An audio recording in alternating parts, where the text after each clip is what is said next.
Hello दोस्तों, आप कैसे हैं। मैं उम्मीद करता हूं कि आप लोग अच्छे होंगे। तो दोस्तों, आज हम लोग आधुनिक भारत के इतिहास के अंतर्गत में आधुनिक भारत में शिक्षा के विकास से संबंधित कुछ महत्वपूर्ण प्रश्न को देखने वाले हैं, जो आपके एग्जाम के पॉइंट ऑफ व्यू से काफ़ी इम्पोर्टेंट हैं। दोस्तों, जैसा कि आपको पता है कि 2025 में बहुत सारे एग्ज़ाम्स हो रहे हैं और इन सारे एग्ज़ाम्स के लिए आधुनिक भारत के जो इतिहास है, मॉडर्न हिस्ट्री, यहाँ से बहुत सारे प्रश्न पूछे जाते हैं। तो दोस्तों, चलिए क्लास को स्टार्ट करते हैं और इसका पहला क्वेश्चन को देखने का प्रयास करेंगे। और यदि आपको इसका आंसर पता है तो अपने साथ एक नोट पैड और पेन लेकर बैठ जाएं और अपने आंसर को आप उसमें लिखते जाएं। और आप अंत में यह चेक कर सकते हैं कि आपको इनमें से कितने सारे आंसर सही हुए हैं। अन्यथा दोस्तों, आप इसका आंसर हमारे साथ देते चलेंगे। तो चलिए पहला क्वेश्चन को देखते हैं। तो आइए दोस्तों, पहला क्वेश्चन को देख सकते हैं कि भारत में अंग्रेजों ने प्रथम मदरसा कहाँ स्थापित किया था। ठीक है, तो ऑप्शन है कि मद्रास में, बम्बई में, अलीगढ़ में, कलकत्ता में। तो आप इस आंसर देने के प्रयास करेंगे कि भारत में अंग्रेजों ने प्रथम मदरसा कहाँ पर स्थापित किया था। ठीक है, तो ऑप्शन दे सकते हैं कि मद्रास है, बम्बई है, अलीगढ़ है और कलकत्ता है। तो आप इसका आंसर बताने के प्रयास करेंगे। तो देखिए दोस्तों, यहाँ जो बात हो रही है कि भारत में अंग्रेजों ने प्रथम जो मदरसा स्थापित की थी, एक कहाँ पर, तो कलकत्ता में स्थापित किए थे। ठीक है, इस बात को ध्यान में रखेंगे। चलिए और इसे डिस्कशन के माध्यम से देखते हैं। तो आइए दोस्तों, देख सकते हैं कि 1780 ईस्वी में वारेन हेस्टिंग्स ने कलकत्ता में मदरसा की स्थापना की थी। ठीक है, इसको ध्यान रखेंगे किसके द्वारा किया गया था, तो वारेन हेस्टिंग के द्वारा किया गया था। कब, तो 1780 में किया गया था। ठीक है, इसे आपको ध्यान में रखनी है। तो चलिए और नेक्स्ट क्वेश्चन को देखते हैं। तो आइए दोस्तों, देख सकते हैं एशियाटिक सोसाइटी ऑफ बंगाल के संस्थापक थे। तो ऑप्शन है कि सर विलियम जोन्स थे, बिल्किंस थे, या फिर मैक्स मुलर, या फिर जेम्स प्रिंसेप। तो आप इसका आंसर बताने के प्रयास करेंगे। तो देखिए दोस्तों, यहाँ जो बातें और कि एशियाटिक सोसाइटी ऑफ बंगाल के जो संस्थापक हैं, आप देख सकते हैं कि कौन थे, सर विलियम्स जोन्स थे। ठीक है, तो आप इनके नाम को याद रखें क्योंकि यहाँ से क्वेश्चंस पूछे जाते हैं एग्जाम में। ठीक है, तो चलिए और डिस्कशन के माध्यम से देखते हैं। तो आइए दोस्तों, देख सकते 1784 ईस्वी में हेस्टिंग के सहयोगी पर विलियम जोन्स ने एशियाटिक सोसाइटी और बंगाल की स्थापना की ताकि एशिया के सामाजिक, प्राकृतिक, इतिहास, पुरातत्व संबंधी कला और विज्ञान साहित्य देख सकते हैं कि और अध्ययन किया जा सके। ठीक है, तो इसी के लिए इसको जो है सोसाइटी का स्थापना किया गया था। देख सकते हैं कि 1791 की बात करें हम, तो बनारस के ब्रिटिश रेजिडेंस जोनाथन डंकन के प्रयत्नों से के फलस्वरूप बनारस में एक प्रथम संस्कृत कॉलेज खोला गया। दोस्तों, ये भी काफ़ी इंपॉर्टेंट, इसको ध्यान रखेंगे कि बनारस में जो एक प्रथम संस्कृत कॉलेज खोला गया था, किसके माध्यम से देख सकते हैं, तो कौन थे, रेजिडेंस जोनाथन डंकन के प्रयत्न से खोला गया था 1791 ईस्वी में। ठीक है, तो ये भी यहाँ से क्वेश्चंस बनते हैं, इससे आपको ध्यान में रखनी है। दोस्तों, यहाँ पर मैं 25 क्वेश्चंस में आपको कराऊंगा, लेकिन ये 25 क्वेश्चंस आपको डिस्कशन के माध्यम से अगर देखा जाए तो आपको 100 क्वेश्चन से ज़्यादा यहाँ पर बनने की उम्मीद है। ठीक है, तो आप मेरे साथ देखते चलें। तो आइए नेक्स्ट क्वेश्चन को देखते हैं। तो आइए दोस्तों, देख सकते हैं कि निम्नलिखित में से किससे पेरिस की रॉयल एस्थेटिक सोसाइटी की सदस्यता प्रदान की गई थी। ठीक है, देख सकते हैं दादा भाई नौरोजी को, माइकल मधुसूदन दत्त को, राजा राम मोहन राय को, या विवेकानंद को। तो आप इसका आंसर देने के प्रयास करेंगे। तो दोस्तों, यहाँ जो बात है कि पेरिस की रॉयल एशियाटिक सोसाइटी की सदस्यता प्रदान की गई थी किसे, तो माइकल मधुसूदन दत्त को दिया गया था। ठीक है, तो इस बात को ध्यान में आप रखेंगे। तो चलिए और डिस्कशन के माध्यम से देखते हैं। तो आइए दोस्तों, देख सकते हैं कि पेरिस के रॉयल एस्थेटिक सोसाइटी की सदस्यता माइकल मधुसूदन दत्त को प्रदान की गई थी। ठीक है, और देख सकते हैं कि द एशियन सोसाइटी की स्थापना 1822 ईस्वी में की गई थी। ठीक है, आप इसको डेट के साथ याद रखेंगे। और देख सकते हैं कि 1829 के शाही शासन द्वारा इसकी स्थापना की पुष्टि कर दी गई थी। ठीक है, तो तमाम अब बातें को ध्यान में रखेंगे, यहाँ से क्वेश्चन पूछने जाते हैं। ठीक है, तो चलिए और नेक्स्ट क्वेश्चन देखते हैं। तो आइए दोस्तों, देख सकते हैं कि निम्नलिखित अंग्रेजों में से कौन था जिसने कि सर्वप्रथम भगवत गीता का अंग्रेजी में अनुवाद किया था। ठीक है, देख सकते हैं तो ऑप्शन है कि विलियम्स जोन्स है, चार्ल्स विल्किंस है, और एलेक्जेंडर कनिंघम है, और जॉन मार्शल है। तो आप इसका आंसर देने के प्रयास करेंगे कि बातें पूछी जा रही है कि निम्नलिखित में से कौन सा अंग्रेज था जिसने भगवत गीता को, ठीक है, जो कि सर्वप्रथम भगवत गीता को अंग्रेजी में अनुवाद किया था। तो आप देख सकते हैं कि चार्ल्स अगर विल्किंस की बात की जाए तो इन्होंने ही जो कि भगवत गीता का अंग्रेजी में अनुवाद किया था। तो इसे आपको ध्यान में रखनी है, यहाँ से भी क्वेश्चंस तमाम पूछे जाते हैं बार बार एग्जाम से भी। ठीक है, तो चलिए और डिस्कशन के माध्यम से देखते हैं। तो आइए दोस्तों, देख सकते हैं कि वारेन हेस्टिंग्स के काल में चार्ल्स जो विलियम्स ने भगवत गीता के प्रथम एंगल अनुवाद किया, ठीक है, जिसकी प्रस्तावना स्वयं वारेन हेस्टिंग्स ने लिखी थी, ठीक है। तमाम बातें को आपको ध्यान में रखनी है, ठीक है, कि जो इसकी प्रस्तावना को स्वयं किसने लिखा था, तो वारेन हेस्टिंग्स से लिखा था, ठीक है। तो चलिए और नेक्स्ट क्वेश्चन देखते हैं। तो आइए दोस्तों, देख सकते हैं निम्नलिखित में से किसने कालिदास के प्रसिद्ध रचना शकुंतला के पहली बार अंग्रेजी में अनुवाद किया था, ठीक है। जो देख सकते हैं कि कालिदास के द्वारा एक शकुंतला जो लिखी गई थी रचना, उसको पहली बार अंग्रेजी में अनुवाद किसने किया था। तो ऑप्शन है कि चार्ल्स विल्किंस ने, हेनरी कोलब्रुक्स ने, और जोहान वोल्फगांग ने, फोर्ट गेटे ने, या फिर सर विलियम जोन्स ने। तो आप इसका आंसर बताने के प्रयास करेंगे। तो देखिए दोस्तों, यहाँ जो बातें हो रही है कि सर विलियम्स जोन्स ने जो कालिदास के प्रसिद्ध रचना है शकुंतला के पहली बार इसे अंग्रेजी में अनुवाद किया था, ठीक है। तो इसे आपको ध्यान में रखनी है। तो चलिए और डिस्कशन के माध्यम से देखते हैं। तो आइए दोस्तों, यहाँ पर देख सकते हैं कि Sir Williams Jones Warren Hastings के समय में कलकत्ता उच्च न्यायालय के एक न्यायाधीश नियुक्ति हुए थे, ठीक है। और इनकी प्रेरणा से देख सकते हैं कि 1784 ईस्वी में एशियाटिक सोसाइटी की स्थापना स्वयं इसके सभापति नियुक्ति हुए थे। और देख सकते हैं इस संस्था ने एशियाटिक रिसोर्सेस नामक पत्रिका के माध्यम से भारत के अतीत को प्रकाशन में लाने का कार्य किया, ठीक है। और देख सकते हैं इसी क्रम में इन्होंने 1789 ईस्वी में कालिदास के जो रचित अभिज्ञान शकुंतलम का अंग्रेजी में अनुवाद किया था और इसके 5 संस्करण प्रकाशित किए, ठीक है। दोस्तों, तमाम यहाँ से जो फैक्ट दिए गए हैं सभी से एक एक क्वेश्चन यहाँ से बनते थे, लेकिन मैंने इसे डिस्कशन के माध्यम से मैं यहाँ पर करा रहा हूँ, ठीक है। तो इसे आपको ध्यान में रखनी है। तो चलिए और नेक्स्ट क्वेश्चन को देखते हैं। तो आइए दोस्तों, देख सकते क्वेश्चन है कि स्वतंत्रता पूर्व अवधि में ब्रिटिश सरकार द्वारा भारत में आधुनिक शिक्षा के प्रसार का मुख्य उद्देश्य क्या था। देख सकते हैं क्वेश्चन दोस्तों अच्छे क्वेश्चन है कि स्वतंत्रता पूर्व यानी स्वतंत्रता से पहले जो बातें हो रही हैं कि अवधि में ब्रिटिश सरकार के द्वारा भारत में आधुनिक शिक्षा के प्रसार का मुख्य उद्देश्य था, क्या था। देख सकते हैं ऑप्शन है कि छोटे प्रशासनिक पदों पर नियुक्त हेतु शिक्षित भारतीयों की आवश्यकता, और बी में है कि भारतीय संस्कृति को प्रोत्साहित करना, और सी में है कि भारतीय लोगों को आधुनिक बनाना और जिससे कि वे राजनीतिक जिम्मेदारी में भाग ले सके, और उपयुक्त में से कोई नहीं। तो आप इसका आंसर देने के प्रयास करेंगे। तो देखिए दोस्तों, यहाँ जो बात है कि स्वतंत्रता पूर्व अवधि में ब्रिटिश सरकार द्वारा भारत में आधुनिक शिक्षा के प्रसार का जो मुख्य उद्देश्य था, देख सकते हैं कि छोटे प्रशासनिक पदों पर नियुक्त हेतु शिक्षित भारतीयों की आवश्यकता, ठीक है। तो इस बात को आपको ध्यान में रखनी है।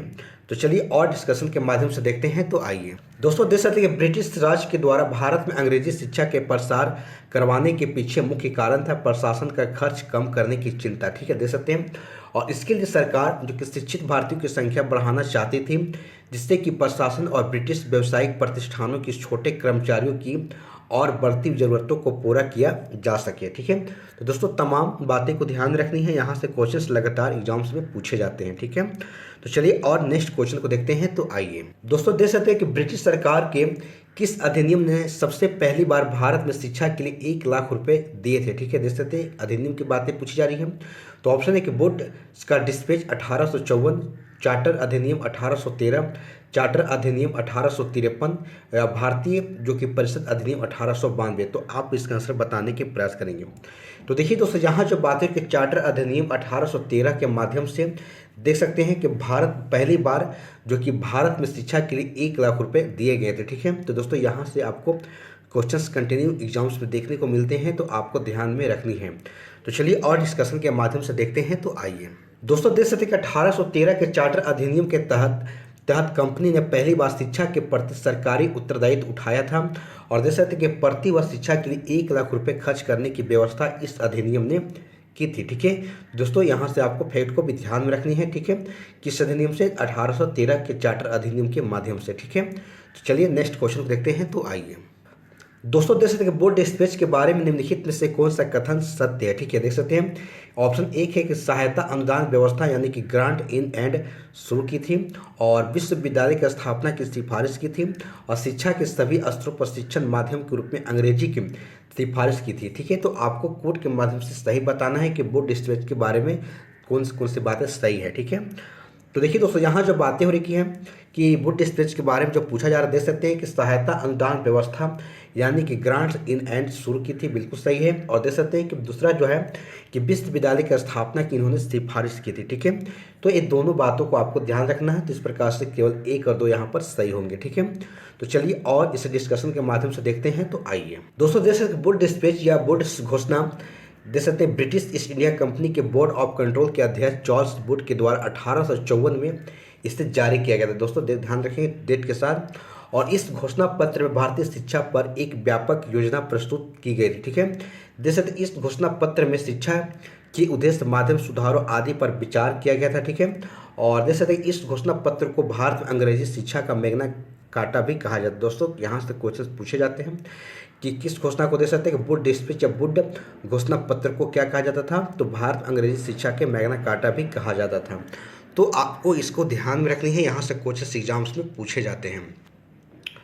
दोस्तों आगे देख सकते लिखा गया, ठीक है, कि प्रस्ताव में सरकार ने पश्चात शिक्षा यानी कि जो पश्चिमी शिक्षा थी के प्रसार को अपना उद्देश्य बनाया, ठीक है। और उस शिक्षा को अंग्रेजी भाषा के माध्यम से दिए जाने पर बल दिया गया, परंतु साथ ही देसी भाषा के विकास को भी महत्व दिया गया, ठीक है। देख सकते हैं अंग्रेजी के माध्यम से जो देसी भाषा थी उस पर भी यहाँ पर ध्यान दिया गया। देख सकते इस घोषणा पत्र के अनुसार लंदन विश्वविद्यालय के आधार पर कलकत्ता, बम्बई एवं मद्रास जो प्रेसिडेंटी में एक एक विश्वविद्यालय की स्थापना की व्यवस्था की गई।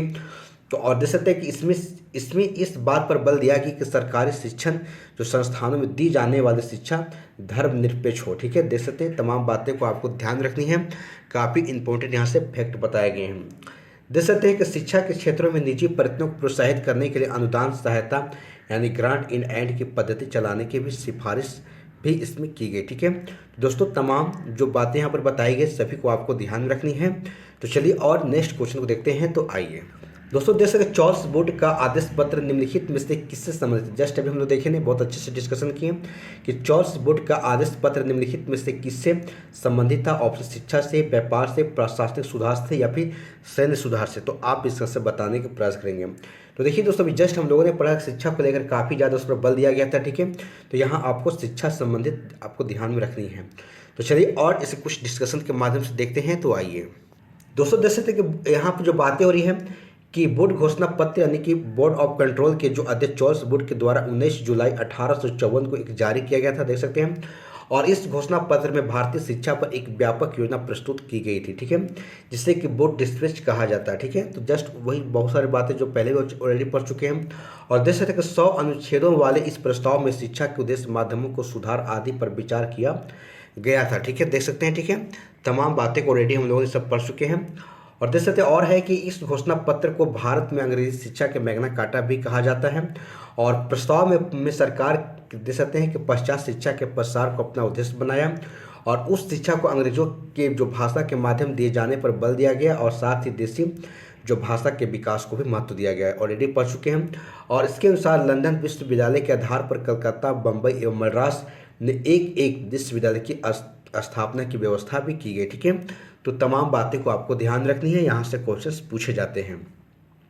तो चलिए और नेक्स्ट क्वेश्चन देखते हैं। तो आइए दोस्तों, देख सकते हैं कि हंटर कमीशन की रिपोर्ट में विकास पर विशेष जोर दिया गया, ठीक है। देख सकते हैं कि बालिकाओं की शिक्षाओं को या फिर उस शिक्षा को, प्राथमिक शिक्षा को या तकनीकी शिक्षा को। तो आप इसके आंसर बताने के प्रयास करेंगे।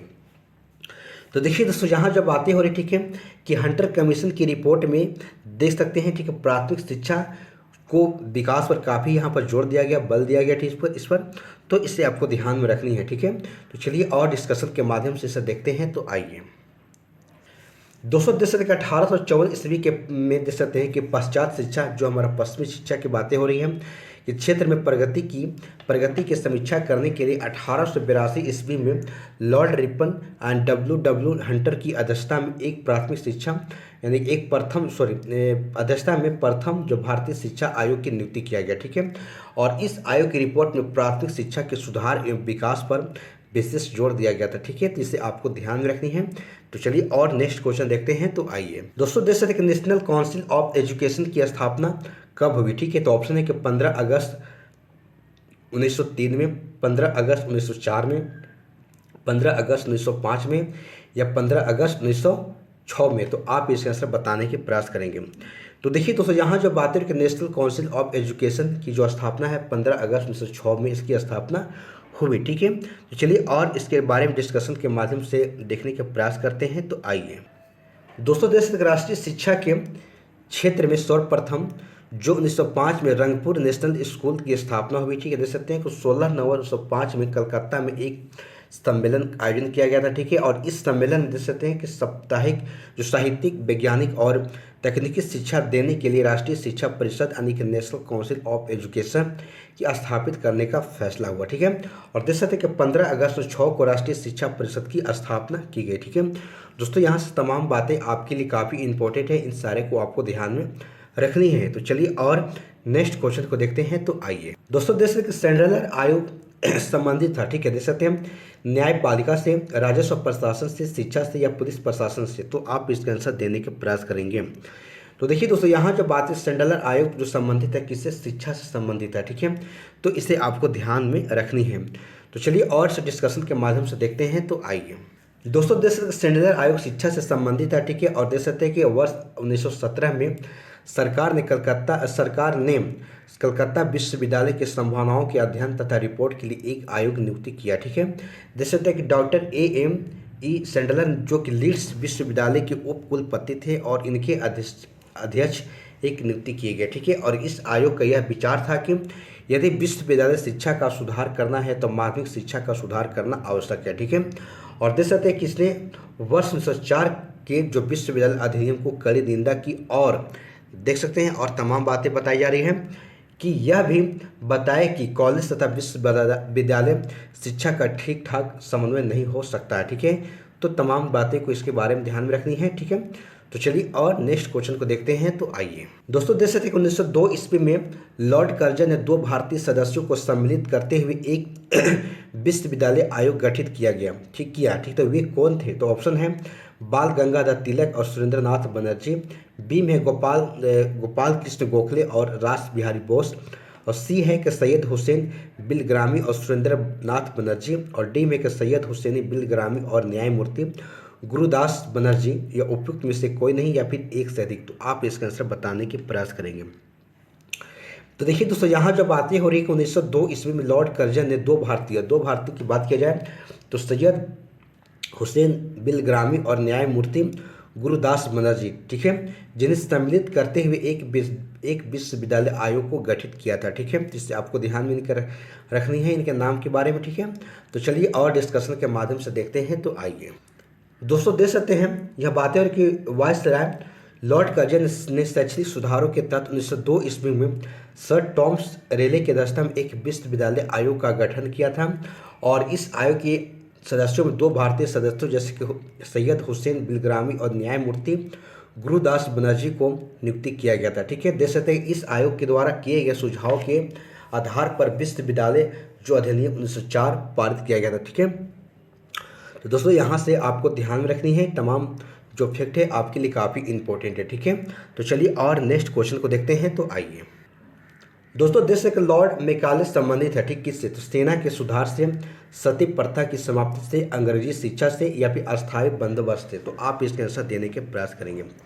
तो देखिए दोस्तों, यहाँ जो बात है लॉर्ड मैकाले का जो संबंध था अंग्रेजी शिक्षा से, ठीक है, इस बात को ध्यान में आप रखेंगे। तो चलिए और इसे डिस्कशन के माध्यम से देखते हैं। तो आइए दोस्तों, देश के भारतीय शिक्षा पद्धति में भाषा संबंधी विवाद पर अपना विवरण देने के लिए विलियम्स जो बेंटिंग ने अपनी काउंसिल के विधि सदस्य लॉर्ड मैकाले को लोक शिक्षा समिति का एक प्रमुख नियुक्ति किया। ठीक है, देख सकते हैं कि मैकाले ने भारत में शिक्षा हेतु अंग्रेजी भाषा का समर्थन किया था। ठीक है, तो तमाम बातें को आपको ध्यान में रखनी है जो आपके एग्जाम के पॉइंट ऑफ व्यू से काफ़ी इंपॉर्टेंट है। ठीक है, तो चलिए और नेक्स्ट क्वेश्चन को देखते हैं। तो आइए दोस्तों, देख सकते हैं कि भारत के औपनिवेशिक काल में अधोमुखी निःसंदेह सिद्धांत किस क्षेत्र से संबंधित है? ठीक है, तो ऑप्शन है रेल से, शिक्षा से, सिंचाई से और गरीबी हटाओ से। तो आप इसका आंसर बताने के प्रयास करेंगे। तो देखिए दोस्तों, यहाँ जो बात है कि भारत के जो औपनिवेशिक जो काम में अधोमुखी जो निःसंदेह सिद्धांत किस क्षेत्र से संबंधित है? तो शिक्षा से संबंधित है। ठीक है, तो इसे आपको ध्यान में रखनी है। तो चलिए और डिस्कशन के माध्यम से देखते हैं। तो आइए दोस्तों, देख सकते हैं कि भारत को औपनिवेशिक काल में अधोमुखी निःसंदेह सिद्धांत यानी कि the theory of the downward filtration शिक्षा के क्षेत्र से संबंधित है। ठीक है, और देख सकते हैं इस सिद्धांत का अर्थ था कि शिक्षा समाज के उच्च वर्ग को दी जाए। ठीक है, और इस वर्ग में क्षण क्षण क्षण कर शिक्षा का जो असर है जन समान तक पहुँचे। यानी कहने का मतलब जो अंग्रेजी शिक्षा है जो उच्च वर्ग के लोगों को दिया जाए और उससे जो उसके बाद देख सकते हैं कि इस वर्ग से जो भी छन छन के आएगी उससे जो कि अन्य जो जन है उनके तक इससे पहुंचा सके। ठीक है, तो बातें और मैकाले का इस सारे बातों कहना था। ठीक है, और देख सकते हैं कि इस समिति के साथ में समस्त जनता को शिक्षित करना जो कि एक कह रहा है कि असंभव है। ठीक है, तो तमाम बातें को आपको ध्यान रखनी है। ठीक है, जो यहाँ पर मैकाले के ने इस बात को बताया गया। ठीक है, मैकाले के द्वारा। तो चलिए और इसे नेक्स्ट क्वेश्चन को देखते हैं। तो आइए दोस्तों, देख सकते भारत में आधुनिक शिक्षा प्रणाली की नींव किससे पड़ी। ठीक है, देख सकते हैं 1813 के चार्टर अधिनियम से, 1835 के मैकाले के स्मरण पत्र से, या फिर 1882 का हंटर आयोग, या फिर 1854 का वुड का डिस्पेच। तो आप इसका आंसर बताने की प्रयास करेंगे। तो देखिए दोस्तों, यहाँ जो बात है कि भारत में आधुनिक शिक्षा प्रणाली की जो नींव पड़ी थी, देख सकते हैं कि 1835 के जो मैकाले के स्मरण जो पत्र के माध्यम से इसका असर पड़ा था। ठीक है, तो इस बात नींव पड़ा था, इसे आपको ध्यान में रखना है। ठीक है, तो चलिए और इस डिस्कशन के माध्यम से देखते हैं। तो आइए दोस्तों, देख सकते हैं कि भारत में आधुनिक शिक्षा प्रणाली की नींव जो कि 1835 के मैकाले के स्मरण पत्र से पड़ी है। ठीक है, और मैकाले ने भारतीय रीति रिवाजों के लिए अपना तिरस्कार इन शब्दों में व्यक्त किया। देख सकते हैं कि यूरोप के एक अच्छे पुस्तकालय की एक अलमारी का एक कक्ष भारत और अरब के समस्त साहित्य से अधिक मूल्यवान। देख सकते हो कितना अच्छा तुलना कर रहा है, अपने यूरोप के से तुलना कर रहा है। जो हमारे जो देश के बताया जा रहा है कि यूरोप की एक अच्छे पुस्तकालय यानी कि एक अच्छे पुस्तकालय की एक अलमारी की बातें कर रही है। ठीक है, कि एक अलमारी का एक कक्ष, एक अलमारी का जो एक अलमारी में तो बहुत सारे कक्ष होते हैं, उसमें एक कक्ष की बात कर रहा है। ठीक है, कि एक यूरोप की एक कक्ष जो भारत और अरब, भारत और साथ साथ अरब की बातें कर रहा है। ठीक है, भारत और अरब के समस्त जो साहित्य से अधिक मूल्यवान है। देखिए कितना अच्छा तुलना कर रहा है अपने देश के बारे में। ठीक है, तो इन तमाम बातें को आपको ध्यान में रखनी है। ठीक है, और देख सकते हैं कि लॉर्ड विलियम बेंटिंक के काल में देख सकते हैं कि 7 मार्च जो कि 1835 के प्रस्ताव के द्वारा मैकाले का दृष्टिकोण अपना लिया गया। ठीक है, तो तमाम बातें को ध्यान रखें। क्वेश्चंस दोस्तों यहीं से पूछे जाते हैं।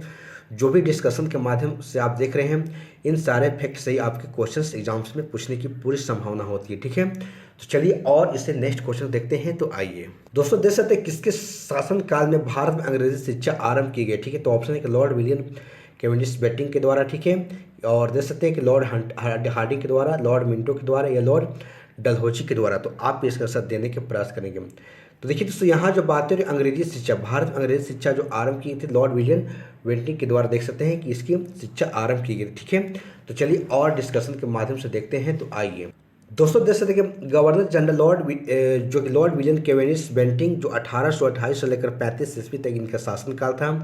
देख सकते हैं कि 7 मार्च 1835 को लॉर्ड मैकाले के प्रस्ताव को स्वीकृत कर भारत में अंग्रेजी को उस शिक्षा के माध्यम मान लिया गया। ठीक है, देख सकते हैं कि भारत में आंग्ल शिक्षा के समर्थकों का नेतृत्व मुनरो एवं एफलिंगटन ने किया था। ठीक है, जबकि एस.टी. प्रेसेंट इनकी पश्चात शिक्षा के समर्थकों के नेतृत्व करता थे। ठीक है, तो आपको यहाँ से फैक्ट को भी ध्यान में रखनी है। तो चलिए और नेक्स्ट क्वेश्चन को देखते हैं। तो आइए दोस्तों, देख सकते हैं कि भारत में 3 विश्वविद्यालय यानी कलकत्ता, मद्रास और बम्बई की स्थापना किस वर्ष में हुई। ठीक है, तो देख सकते हैं केबीसी बोल सकते हैं, कलकत्ता, मद्रास और बम्बई। तो 1857 में, 1881 में, 1835 में, 1905 में। तो आप इसका आंसर देने के प्रयास करेंगे।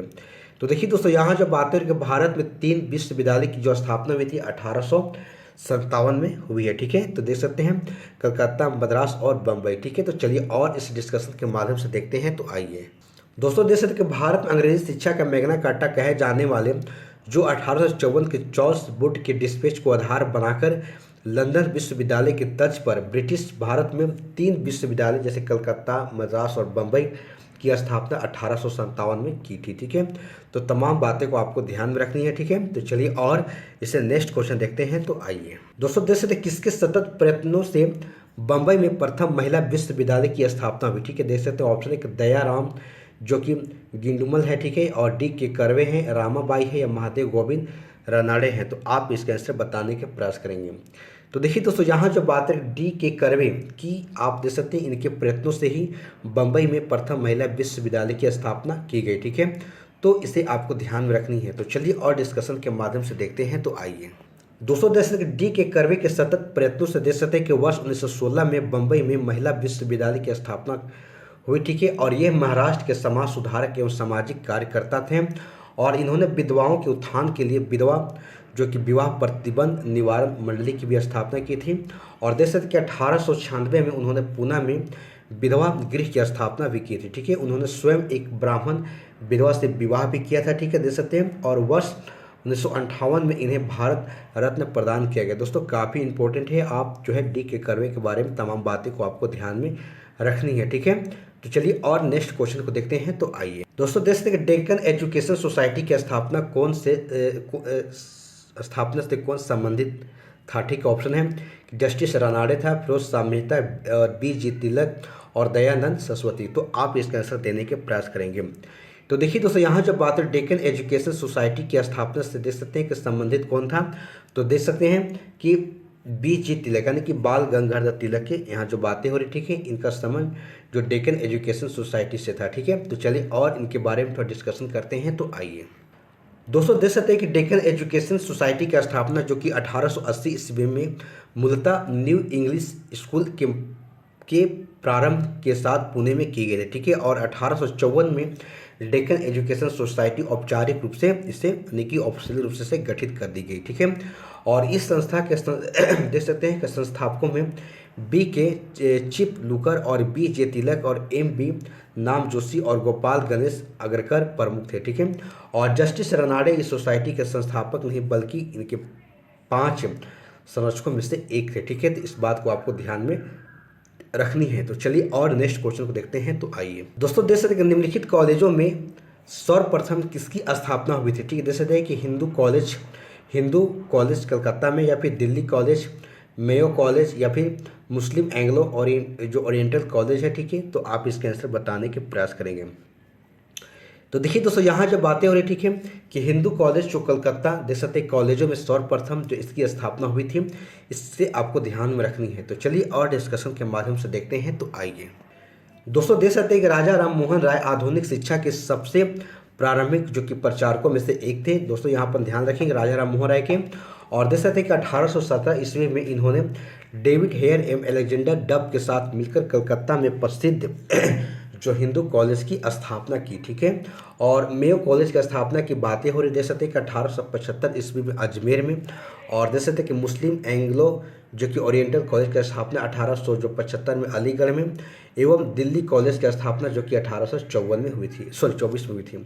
तो दोस्तों यहाँ से तमाम बातें पूछे जाते हैं, इन सारे फैक्ट को आपको ध्यान में रखनी है, तो ठीक है। तो चलिए और नेक्स्ट क्वेश्चन को देखते हैं। तो आइए दोस्तों, देख सकते हैं कि वेदेजली ने कलकत्ता में फोर्ट विलियम कॉलेज की स्थापना के लिए किस लिए की थी, ठीक है। देख सकते हैं ऑप्शन है कि उसे लंदन में स्थित बोर्ड ऑफ डायरेक्टर ने एक ऐसा करने के लिए कहा था। और बी में है कि वह भारत में जो पाश्चात्य ज्ञान के प्रति अभिरुचि पुनः जागृत करना चाहता था। या सी है कि वह विलियम कैरी तथा उसके सहयोगियों को रोजगार प्रदान करना चाहता था। वह ब्रिटिश नागरिकों को भारत में प्रशासन हेतु प्रशिक्षित करना चाहता था। तो आप इसका आंसर बताने के प्रयास करेंगे। तो देखिए दोस्तों, यहाँ जब आते हैं कि वेलेजली ने कलकत्ता में फोर्ट विलियम कॉलेज की स्थापना देख सकते हैं कि वह ब्रिटिश नागरिकों को भारत में प्रशासन हेतु प्रशिक्षित करना चाहता था, इसलिए इसकी स्थापना की थी, ठीक है। तो इस बात को आपको ध्यान में रखनी है। तो चलिए और डिस्कशन के माध्यम से देखते हैं। तो आइए दोस्तों, देख सकते हैं कलकत्ता में ईस्ट इंडिया कंपनी के तत्कालिक गवर्नर जनरल वेलेजली द्वारा 10 जुलाई 1800 के फोर्ट विलियम कॉलेज की स्थापना की गई, ठीक है। और इस कॉलेज की जो स्थापना का मुख्य उद्देश्य था ब्रिटिश जो सिविल सेवकों को भारत में प्रशासन हेतु फारसी और हिंदुस्तानी भाषा की शिक्षा देना था, ठीक है। दोस्तों काफ़ी तमाम बातें यहाँ पर इम्पोर्टेंट हैं, तो आप इसे ध्यान में आप रखेंगे, ठीक है। तो चलिए और नेक्स्ट क्वेश्चन को देखते हैं। तो आइए दोस्तों, देश निम्नलिखित में से किसने भारतीय विश्वविद्यालय में धार्मिक शिक्षा के लिए एक प्रबल रूप से वकालत की थी, ठीक है। देख सकते हैं कि बाल गंगाधर तिलक, स्वामी विवेकानंद, महात्मा गांधी या मदन मोहन मालवीय। तो आप इसका आंसर देने के प्रयास करेंगे। तो देखिए दोस्तों, यहाँ जब आते हैं मदन मोहन मालवीय के द्वारा देख सकते हैं कि भारतीय विश्वविद्यालय में जो धार्मिक शिक्षा के लिए एक प्रबल रूप से इन पर वकालत की थी, तो इसे आपको ध्यान में रखनी है। तो चलिए और इसे डिस्कशन के माध्यम से देखते हैं। तो आइए दोस्तों, देख सकते हैं कि भारतीय विश्वविद्यालय में धार्मिक शिक्षा के लिए मदन मोहन मालवीय के प्रबल रूप से वकालत की थी, देख सकते हैं। और मदन मोहन मालवीय जो अग्रणी राष्ट्रवादी तथा देशभक्त थे, ठीक है। और वे आरंभ में एक स्कूल अध्यापक थे और बाद में व्यवसाय से वकील रहे, ठीक है। तो तमाम बातें आपको ध्यान रखनी है मदन मोहन मालवीय के द्वारा, यहाँ से क्वेश्चन इसके बारे में पूछे जाते हैं। तो चलिए और नेक्स्ट क्वेश्चन देखते हैं। तो आइए दोस्तों, देख सकते हैं कि बनारस हिंदू विश्वविद्यालय का शिलान्यास निम्न में से किसने किया, ठीक है। देख सकते हैं कि मदन मोहन मालवीय ने, महाराजा विभूति नारायण सिंह ने, या फिर लॉर्ड हार्डिंग ने, या फिर एनी बेसेंट। तो आप इसके आंसर बताने की प्रयास करेंगे। तो दोस्तों जस्ट अभी हम लोगों ने देखा, ठीक है, कि देख सकते हैं कि बनारस हिंदू विश्वविद्यालय का स्थापना जो शिलान्यास निम्न में से किसने किया था, देख सकते हैं। तो आप लगा सकते हैं लॉर्ड हार्डिंग के द्वारा, ठीक है। तो चलिए और इनके बारे में डिस्कशन करते हैं। तो आइए दोस्तों, देख सकते हैं कि बनारस हिंदू विश्वविद्यालय का जो शिलान्यास 4 फरवरी 1916 में बसंत पंचमी के दिन में तत्कालिक जो कि वायसराय कौन था, लॉर्ड हार्डिंग के द्वारा इसे शिलान्यास किया गया था, ठीक है। तो इसे आपको ध्यान में रखनी है। तो चलिए और इसे नेक्स्ट क्वेश्चन देखते हैं। तो आइए दोस्तों, देख सकते हैं कि निम्नलिखित में से किसे सर्वप्रथम केंद्रीय विश्वविद्यालय घोषित किया गया, ठीक है। देख सकते हैं कि अलीगढ़ मुस्लिम विश्वविद्यालय जो अलीगढ़ उत्तर प्रदेश में है, और देख सकते हैं कि डॉक्टर भीमराव अंबेडकर विश्वविद्यालय जो लखनऊ में है, और बनारस हिंदू विश्वविद्यालय वाराणसी में है, या इलाहाबाद विश्वविद्यालय जो कि हमारा उत्तर प्रदेश में है। तो आप इसके आंसर बताने के प्रयास करेंगे। तो दोस्तों देख सकते हैं कि बातें हो रही, ठीक है, कि बनारस हिंदू विश्वविद्यालय जो कि वाराणसी में है, इसे सर्वप्रथम जो केंद्रीय विश्वविद्यालय घोषित किया गया था, ठीक है। इसे आपको ध्यान में रखनी है, यहाँ से क्वेश्चंस एग्जाम्स में पूछे जाते हैं। तो चलिए और नेक्स्ट क्वेश्चन डिस्कशन के माध्यम से देखने का प्रयास करते हैं। तो आइए दोस्तों, देख सकते हैं कि दिए गए केंद्रीय विश्वविद्यालय में बनारस हिंदू विश्वविद्यालय जो वाराणसी के सबसे पहले केंद्रीय विश्वविद्यालय के दर्जा प्रदान किया गया था, और इसकी स्थापना देख सकते हैं कि 1916 ईस्वी में महामाना जो कि मदन मोहन मालवीय जी के हो जाता है, ठीक है। दोस्तों यहाँ से क्वेश्चन तमाम पूछे जाते हैं कि जो हमारा बनारस जो हिंदू विश्वविद्यालय है इसकी स्थापना कब हुई, इनका श्रेय किसको जाता है, और एक और ध्यान रखें महामाना के नाम से जो कि मदन मोहन मालवीय को ही जाना जाता था, ठीक है। तो इस चीज़ को आपको ध्यान में रखनी है, ठीक है, जो आपके एग्जाम्स के पॉइंट ऑफ व्यू से काफ़ी इंपॉर्टेंट है। तो दोस्तों इस प्रकार से यहाँ हमारा 25 क्वेश्चन समाप्त हो जाते हैं, और ये काफ़ी आपके लिए इंपॉर्टेंट वीडियो है। इससे आप जरूर से जरूर अच्छे से आप इसको ढंग से देखें। डिस्कशन के माध्यम से बहुत सारे मैं प्रश्नों को यहाँ पर कराने का प्रयास किया हूँ, ठीक है। तो चलिए दोस्तों, क्लास को यहीं पर समाप्त करते हैं। अगले दिन फिर एक नए टॉपिक के साथ हमारी आपके साथ मुलाकात होगी। तब तक के लिए हमारे चैनल पर आप पहली बार आए हैं तो हमारे चैनल को लाइक करके सब्सक्राइब कर लीजिएगा, और बेल आइकन घंटी को ऑन कर लीजिएगा, जब भी मैं वीडियो अपलोड करूँ तो इसकी नोटिफिकेशन आपके तक पहुँच सके। तो चलिए, धन्यवाद। जय हिंद, जय भारत।